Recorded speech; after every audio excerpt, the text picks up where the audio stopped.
Trade is an essential part of mankind. The indigenous pre-contact people of Southern California were no stranger to it. They would trade shells from the coast to the inland tribes. Some items would end up as far away as the southwest. The people of the coast lived in an area that was abundant in resources that had all they needed. One item that was traded locally, in what is now Orange County, were beads and raw material made of a metamorphic rock called red Argillite. The mining and creation of these beads is ascribed to the Encinitas tradition of the Melanson Horizon. The use of red Argillite in this area was mined inland and was now Tribuco and Tijeras Creek, where Argillite cobbles would be deposited from upstream in the mountains. It would then be found and broken into smaller pieces by cobble tools. Where it was sent to be processed is controversial to archaeologists, which will be brought up later in the film. They have separated the Argillite bead makers into two groups: the inland complex, centered around Tribuco and Tijeras Creek in Mission Viejo, Lira Ranch, and Rancho Santa Margarita. Then there was the coastal complex that was centered around Bolsa Chica Mesa, overlooking the coast.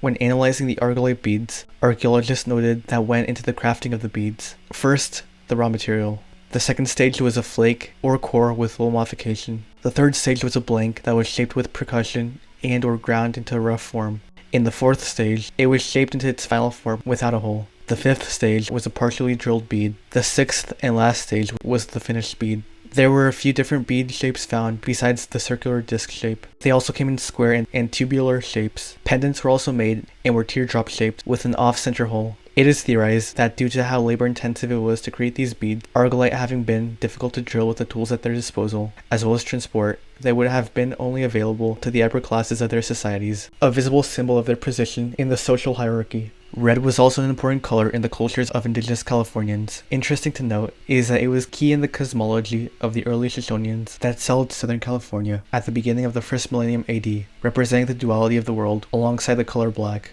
Three hypotheses have been formed to explain where and why the beads were created. The first hypothesis states that the beads were made inland. This is due to the fact that they were closer to the source and the amount of raw material, beads, and preforms in various stages that have been found in inland sites, as opposed to no raw material found at any coastal sites. The second hypothesis is that Argillite beads and pendants were traded with the coast for marine/coastal related items. The coastal populations may have traveled inland to the coast to get raw material from the inland peoples, who may have had a sort of clan control over the material, as was explored in the film on turquoise mining in indigenous California. It is more likely, however, that they were receiving finished beads from the inland peoples and may have gotten coastal or marine items in return. However, no archaeological evidence exists of any marine remains, save for a single abalone disc pendant, or it could have been that they received perishable marine items. The third hypothesis is that the beads were sent from the inland to the coast through marriage. This relies on the idea that these peoples may have practiced exogamy, or marrying peoples from different villages. This places the red Argillite beads as a sort of dowry sent with the bride to the groom and his family on the coast. Whatever the use of the red Argillite beads may have been, they go to show how much history and meaning can be placed on certain items, and probably even of a local trend amongst the peoples of ancient Orange County.